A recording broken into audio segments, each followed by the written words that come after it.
Вакцинадан бас тартқан 66.240 адамның ішіндегі үшінші үлкен тобы ол вакцинаға сенбейтіндер. Вакцинаның қауіпсіздігін, оның сапасын күмәнданып, содан бас тартқандар. Оларға айтарым былай: құрметті біздің отандастарымыз, вакцина деген ол күнделікті алып келіп сата беретін дәрі емес. Вакцина адамның иммунитетіне, оның өміріне әсер беретіндіктен ол жан-жақты тексеруден өтілетін зат.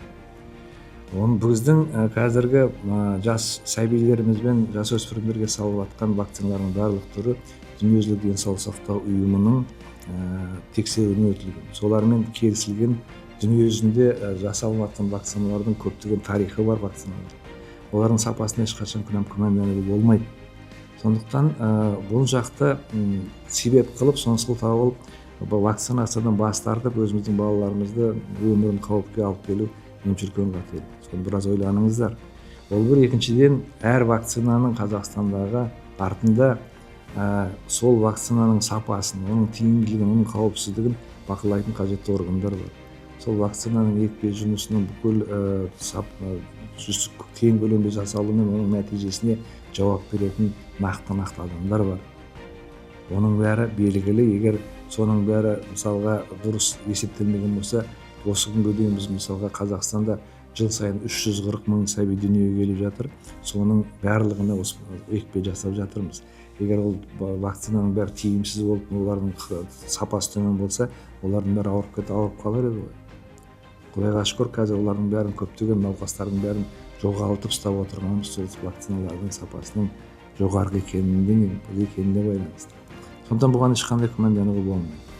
Ал біз өз басымыз, мысалға осындай шешім қабылдап сенбеймін дегеннен кейін өзіміз соған жауап беруге дайынбыз ба? Соған сол сұрақты өздеріңізге қойыңыздаршы.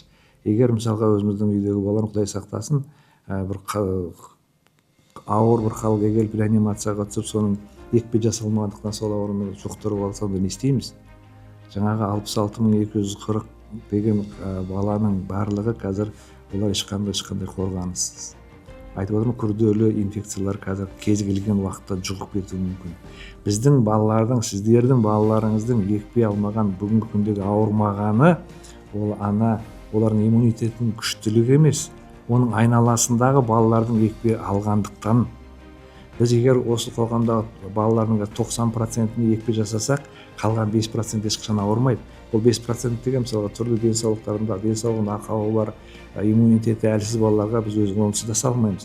Қалғаны соны жасайтын балаларымыздың бәрі сол вакцинаның көтерілетіндері ғана жасалмайды. Сондықтан егер осы жаңағы айтылған процентке жетпесек, әр бала біздің Қазақстандағы осындай бір қауіпті деңгейде келе жатыр деген сөз. Кез келген жұқпалы ауру жұқса, лап етіп өткендегі пандемия сияқты бәріне жұғады. Сол кезде оның ішінде қаншауы қалады, қаншауы қалмайды, оны бір Алла біледі.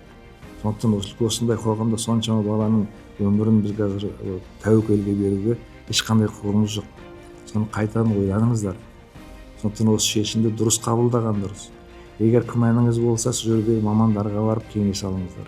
Ол не вакцина, қайда шыққан, жаңа берілген қасында қағаздарын оқып, қалай істеу керек екенін бәріне көз жеткізгеннен кейін істесеңіздер болады. Арнайы каналдар бар, арнайы телефондар бар, хабарласыңыздар.